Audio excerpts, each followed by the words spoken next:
Hey everyone, welcome back into the video. So today we're going to be talking about a game that I've kind of talked about on social media past couple weeks, which is something called Star Citizen. Well, what is it? It is a MMO slash space simulator slash I don't know what it really wants to be because you could do so many things in it at once. It's crazy. Well, basically to sum it up, it's living your life in space basically. Where it could be anything, whether you're a bounty hunter, mercenary, you know, traversing, be essentially be a UPS person, quote unquote, in space many things you can do in Star Citizen so far. I might limit it because of the amount of content, but we'll get into that later. So, where did this start out, huh? It started as a Kickstarter all the way back in 2012, and this is what looks at some of the things you can include. Real quick, it's a rich universe focused on epic space adventure, training, and dogfighting in first person. That's true. Single player, offline or online drop in slash drop out of co-op play. That is Now, offline, that is not correct. It's a MMO. But online, yes, you can. Persistent universe, also S, that is correct. Multiple multiplayer, wrong. No subscriptions. They're technically not wrong. Let me explain. Explain real quick. Basically, there are no subscriptions in the game, but there is outside the game. So, so they're technically not wrong, but also technically wrong, if you kind of get what I'm saying. And finally, not pay to win. And so when did this start? So when did they first open this Kickstarter campaign? This started all the way back in 2012. The last update was in 2013, so nearly a decade ago. You know, it's made a crap ton of money since then. It's obscene just the amount of money that they've made from this game. We'll get into that later. Now, for the big $1 million question, are they actually transparent, or are they trying to essentially drag people by their feet? Well, if you look at their roadmap and everything, again, this was as of October, so which was around the time SenseCon was happening, and that's where this footage is coming from, which is a one continuous shot demo essentially of their engine that they're using, which was they originally wanted to use CryEngine, which again Unreal Engine 4 wasn't even out at the time. Now over the years they actually changed engines, where apparently they use like a modified version of like Amazon Lube. I can't even say the name right, but basically it's called the Star Engine now. But anyway, so they are very transparent actually with things they want to do, and I can respect that. Not many people in the industry are like that sometimes, so I can very much respect that. Now, how does monetization work? Well, you can actually buy ships, you can upgrade them. Let's take a look at some upgrades in, shall we? This is what first ship you start out with. The one that I bought. So I bought the Cutter Super Spooky Starter Pack, which is 45 bucks. It was on sale at the time.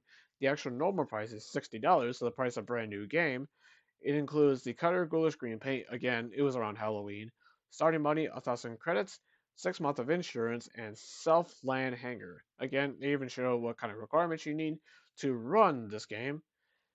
Even then though, you're gonna run into issues in terms of performance for this game because again, it is like it's very early alpha, I think they call it, but even still, it's a very playable alpha.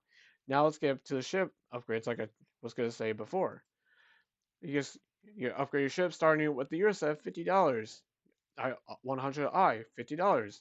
You kind of get the whole idea, right? As you keep going, it eventually goes up in price 60, 65, 70, 80, 90, 110, 135, 150, 150, 175, 190, 200. You get the whole idea. 240, 250, over 300 bucks. What's the most expensive one? The combat slash dropship for 440 freaking dollars. Again, that's for the cutter alone. So I guess in a way you can do upgrade your ship, but it's like very limited. It's not at least not traditional, I guess if that makes sense to you. But yeah, you can upgrade your ship in one way. Now for you can also buy your ships outright, and they even have categories of what kind of ships they are. Let's take a look at some examples then, shall we? It's, this is again from the store page of their on their website. We start off with the Hurricane, which is a heavy fighter, holds maximum 2 people. The Hornet Wildfire, which is a medium fighter, holds 1 person. Polaris, which is a corvette, it holds around 14 people, which is a big ship. And then finally, we have the Terrain slash Pathfinder, which is a max crew of 1, length of 19.5 meters. Even shows the mass weight and the manufacturer that it makes them within the Star Citizen universe. Now, if you want to actually now, you better want to sit down for this one because the prices of some of these ships in this game, oh boy, You better strap yourselves in. Okay, let's go. So first off, start with the $95 one, which is the Nomad Citizen Con pack. It was on sale because again, Citizen Con, so it went down from 95 to 171. The one that I have, which is the $60, but went down to 45. Again, it was on sale. 45 for the RM Mister Starter Pack and Mustang for both 45. The CAX PC Star Expedition Starter Pack, I probably said that part wrong. $60. Same thing with the starter package for the cutter. The 100i starter pack, $65. Adventure Titan starter package, $75. The Arrow starter pack, 90. Nomad starter pack, 95. The Cutlass Black starter package, 125. Freelancer, 125. Hornet, 125. Now, finally, the Constellation Drummer starter pack, $275. And finally, oh boy, you see why I said to sit down for this one? The UEE Exploration 2950, a whopping $1,100. That's a house payment right there in most places. I- Instead of paying a house payment, bro, you can freaking buy a freaking ship for a video game. That is obscene. Like Jesus. I know so many people are not buying it simply because of how expensive it is, but hey, if you got the cash and I guess you really want to go for it, hey, I can't knock you for it. It's your money. Do whatever you want with it. But still, though, obscene. Like Jesus. I've seen videos where people showing even more expensive ones, which is pretty nuts. I guess the funding really helped out, I guess, as this game has been keep going for so freaking long. But anyway, continuing. So how does the gameplay look? How does it play? Well, let's get into some gameplay modules, then we'll finish up. Okay, in this footage, you're seeing me just casually walking around this hub area called Area 18. There are multiple ones you can spawn in, but I picked the Area 18. It's the ones I'm most familiar with, as I've been playing the game for a little while. Not much. There's even still things here I won't even talk about that I still haven't experienced yet. But you kind of get the whole idea, right? It's a whole big thing. You can switch between first and third person, as you're seeing here, which is pretty nice. I like that, where it gives you the option whether you want first person or third person. When it comes to just like walking around, I go with third person, but when I'm like in combat, say when I'm on foot, I use the first person mode because that's just how I am really. Because I did that a lot with games like Starfield, which is kind of funny. This is another similar game to this. But you gotta get the whole idea. You can actually go on a tram system in this hub area to get around parts of the city where you're gonna need to if you want to get to the spaceport so you can take off and explore. Speaking of which, how does let me show you real quick. Okay, I picked a whole planet for us to go to because I have a contract that I need to do. So activate the quantum drive. So Bethesda, man, you might want to take some lessons. I know like complete different games, but still though, they're kind of similar because of the fact there's space combat and everything. And look at that. No loading screens, none of that. I can simply just drop down and fly down to the planet based on some set of coordinates I put up. And there you go. Oh, by the way, you can also switch to third person in your ship as well, by the way. So various things you could do.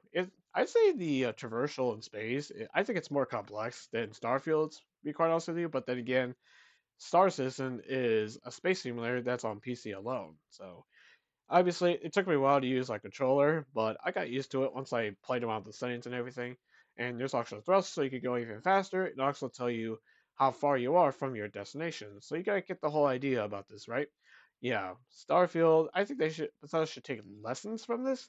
Not necessarily copy. It's just inspiration for it. That's all I'm really asking for it. That's all I can really say on that one. But still, though. Now, as we're about to land, let me show you some quick contracts that I did. And there are contracts how you can do various things like mercenary, deliver packages, you know, collect data. You kind of get the whole idea, right? Now let's get to that. Okay, now this is first person combat.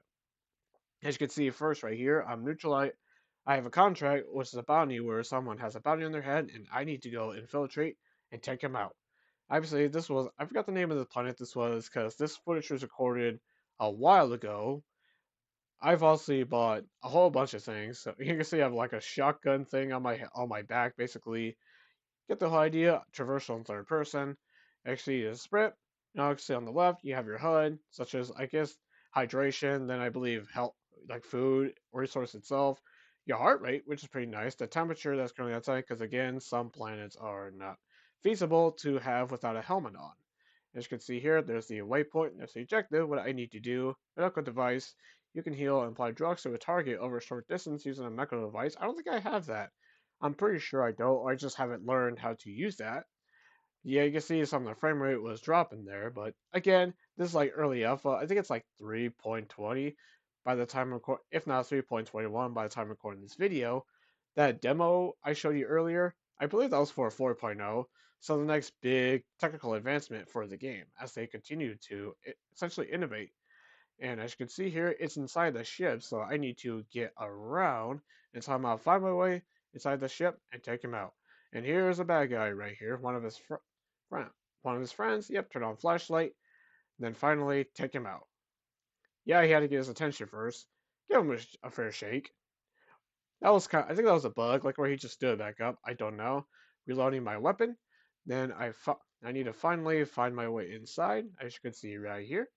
Then I finally go in, turn my flashlight on, and there's my target. So what do? I take him out so he didn't even have a shot. Objective complete, and that's the contract. Simple as that. So that's kind of how you could get.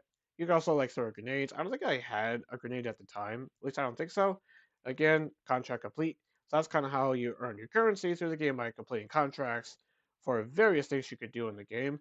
I don't have footage of it, but there's also other things you could do. Like there's apparently a racing game type in the arena mode, like where you'll both see persistent universe and then there's arena combat. And by the way, you can also hijack other ships. It was kind of confusing for me to do that, but TLDR, I'd say Star Citizen, there's a lot of fun. There's fun to be had here so far. So in conclusion, I know people like come up with so in conclusion, Star Citizen is pretty fun. Now let's get to the actual legitimate conclusion. Is Starfield a critical scam as people were saying? Oh, and by the way, the reason it took so long for certain things, y'all remember that the whole thing about that it being a scam is because of like feature creep, because this game has been in development for so freaking long. It's not just the MMO that is in the pipeline. We also have this, which is that they also have a single player game in the works called Squadron 42. And what is that exactly? Well, it is essentially a campaign. Apparently, it has like 70 chapters, and recently they said the campaign portion of its space simulator is finally complete, quote unquote, feature complete. It was part of the original Kickstarter campaign before it split off from the main game, become a standalone game. It suffered multiple delays of silence. In 2015, they announced a long list of holiday stars, including Mark Hamill, Joker. I mean, that's a huge get. Gary Oldman and Gillian Anderson, flashy cinematics. They even got Andy Serkis in there who directed, like one of the Venom movies that Sony did, which is I'd say a good get among other names, and was a spiritual successor to Chris Roberts' Wing Commander series. Again, he's like kind of the focal point of this thing. Now 11 years, like, the finish line may be in sight, although they stopped short and announced a release window. Works toward beta release now underway. A new trailer showcasing Squadron 42 is below. They said, "We're excited to announce that Squadron 42 is now fully complete, feature-wise, is moving to the publishing phase where fully focused on optimizing and fine-tuning all aspects of the game, delivering unprecedented cinematic experience. Celebrating milestone, we gather a core development leadership from around the globe to share what this means. Thank you for your continued support. It's considered one of the most controversial projects in all of video games, and based on this article as the time that it was publication, it has raised over $500 million from just 4.8 million counts alone. I'm sure that's grown since then. So yeah, it seems that we may finally see Star Citizen actually complete. Maybe it'll still be alive by the time it actually releases. Because I don't know if I heard about this game for so long. Again, because I never had a gaming PC also this year, so I never got it forward to getting around and trying it. And after playing a certain amount of hours with it, I think it's pretty fun. Now, is it a scam? Technically, it's kind of hard to say. And would I recommend Star Citizen? It's kind of hard to say. It just depends on what your attitude is towards like early access games and games like this. It's certainly ambitious. I will give them that. It's one of the most ambitious games I've ever played. And if they could deliver on everything they're promising, this could be one of the best video games ever made in terms of like multiplayer and all that. Because they're just doing so much here. It's kind of insane. And it is a stunning looking game. It is absolutely gorgeous, man. Like this looks truly insane, like next gen. The kind of visuals I would want from these from when these consoles come out. Like it's kind of insane. Now will Stars ever see a console release? That depends on whenever they get off their butt, whenever they stop feature creep and actually finish the game because I think that's main reason why they just keep adding on top of everything. It's kind of insane we reached this point, but again, they're one step closer with Squadron 42 now in the future creep phase being done with. Maybe once that game is done, they start moving their more of that team over to do the multiplayer part, which is Star Citizen, their MMO. Now, like recommendation thing, it depends. Do I recommend it? Again, like if you like space simulators, I would recommend giving it a shot. Like wait for a free weekend or something. Like it's currently going on right now by the time of this video. So yeah, I guess that's kind of Star Citizen in a nutshell. Do I think it's scam? No, not anymore. After since Squadron 42 is now feature complete. Now when will that come out? Probably a couple years still, which is kind of insane. Like, geez, if they can't deliver, oh man, they're gonna be in for a rude awakening. But based so far, I'm pretty impressed by what they've been able to do so far with Star Citizen. Am I gonna like dedicate my life to it? No, it's a really immersive game, like where you can just fly down to a planet. Something, hopefully Bethesda and other for a Starfield 2, hopefully they consider it. But I think that's all I gotta say on Star Citizen. What did you think? Are you surprised that the game is finally essentially heading in the right direction, or have you just given up hope? Which I'm sure some people have. Well, until then, I'll see you in the next one. Until then, have a good one.